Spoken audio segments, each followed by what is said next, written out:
Hi and good day to Prof. Madia Dr. Nurhani binti Arifin. I am Chanchay and Lelaki iPhone, metric number 264637. In this video, I'll be making some recommendation for the issues highlighted in the case of tax for the CFO. Should Pfizer acquire Allergan? Basically, the issues that have been highlighted in the case was about the acquisition of Allergan by Pfizer. Should Pfizer decide to acquire Allergan for the merger purpose? What strategies could be done by Pfizer if they decide to proceed for the merger? So, based on the case, key protagonists involved in the case obviously are Pfizer Incorporation and Allergan PLC. Okay, first, let me simply introduce the background of these two companies before we proceed.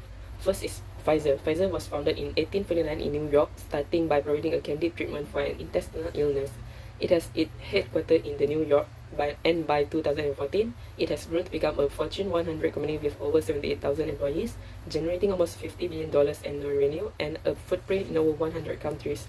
The products provided by Pfizer inclusive of Viagra, Lyrica, and Prevnar vaccine. Next, Allergan PLC. Allergan was established in 2013, a merger between Actavis Incorporation and Warner Shield Corp PLC, two large pharmaceutical companies. Allergan's operation was large, but it is still smaller than Pfizer. It has 21,600 employees, $13.1 billion revenues in 2014, and a commercial footprint in over 60 countries. This Allergan company has its headquarters in New Jersey, but legally domiciled in Ireland. Alright, so now please let me provide some recommendation for Pfizer regarding this issue. What should come into the mind of the team of Pfizer is about the worth of proceed merger with Allergan PLC. As provided in the case, Pfizer's performance was unfavorable for the last 3 years. Its revenue dropped, flat stock price, and investors growing restless. Pfizer should concern about the pros and cons of these decisions, as it will be highly impact the performance of its company for upcoming years if wrong decisions were made. So here I have prepared several important ratio analysis for both companies to provide a clearer picture for the solution of the case. First, liquidity ratio. Based on the calculation, we could see that Pfizer is having high liquidity since both current and quick ratio was showing great performance, where this indicates that Pfizer's liquidity is high and it can liquidate the assets for the purpose of paying debts.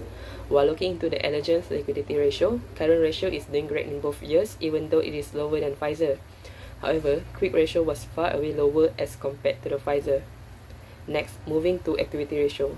This activity ratio used to determine the efficiency with which the company is able to use its different operating assets that are present in its balance sheet and convert them into sales or cash. Here, we can see that Allergan is able to make sales more frequent than Pfizer based on the inventory turnover ratio. High working capital turnover ratio of Allergan also shows how efficient it utilizes its working capital to generate income for the company. Next, profitability ratios. In this case, the negative signs of the Allergan for those ratio is not showing a favorable performance. While the last ratio, solvency ratio, we could see from here that in 2014, solvency ratios for Allergan have improved to a better position. This indicates that the Allergan is managed to settle a portion of its debts from previous year, and that is showing a good improvement. Based on all these ratios, we might see that both companies each having their own positive and negative performance. However, the performance of Allergan was not too serious and it can be improved with better strategies and resources. We could see especially the equity ratio of Allergan is showing quite an impressive performance for that company ability to generate sales. If Pfizer is able to acquire Allergan and deploy their strengths to implement efficient strategies, both companies could be generating better results and performance of operation in the future. Here it comes to the solution of the issue, whether Pfizer should acquire Allergan or not. In my opinion, I would say yes, Pfizer should acquire Allergan. It might look like that Allergan's financial status are too risky for Pfizer to merge with, but by doing this, both companies can expand their market into a wider range of regions globally. Moreover, it will help in enhancing competitiveness of both companies with other large pharmaceutical companies worldwide. The merger of Pfizer and Allergan could be done in the best strategy to ensure both companies enjoy the benefits. So, what tax planning strategy could be used by the companies? Is it transfer pricing or tax inversion? Transfer pricing means that the company is able to shift earning to a lower tax overseas subsidiary by having greater income in the foreign company and more expense in the residence country. However, one of the disadvantages of this tax planning method is that the profit will become locked in the low tax country. As we know, Pfizer is the parent company in this case, and its tax residency is in the US, while the subsidiary refers to the Allergan, which residing in Ireland. Trade between both parent and subsidiary could be done as multinational group trade. Allegion can sell goods or service to Pfizer to increase Pfizer's expense, and that will help lowering profit to Pfizer.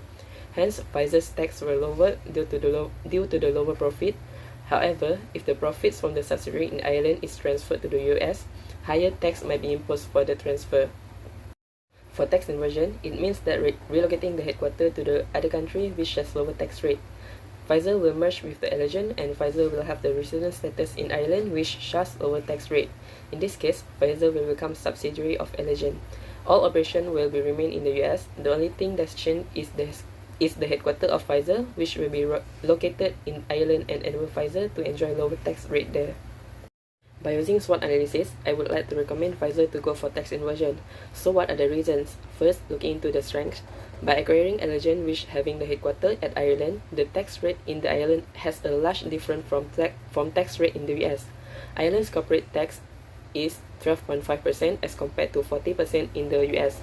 Of course, if the decision made by Pfizer is to proceed with the merger, they will able to enjoy the lower tax payable amount, having their profit maintained in a higher amount.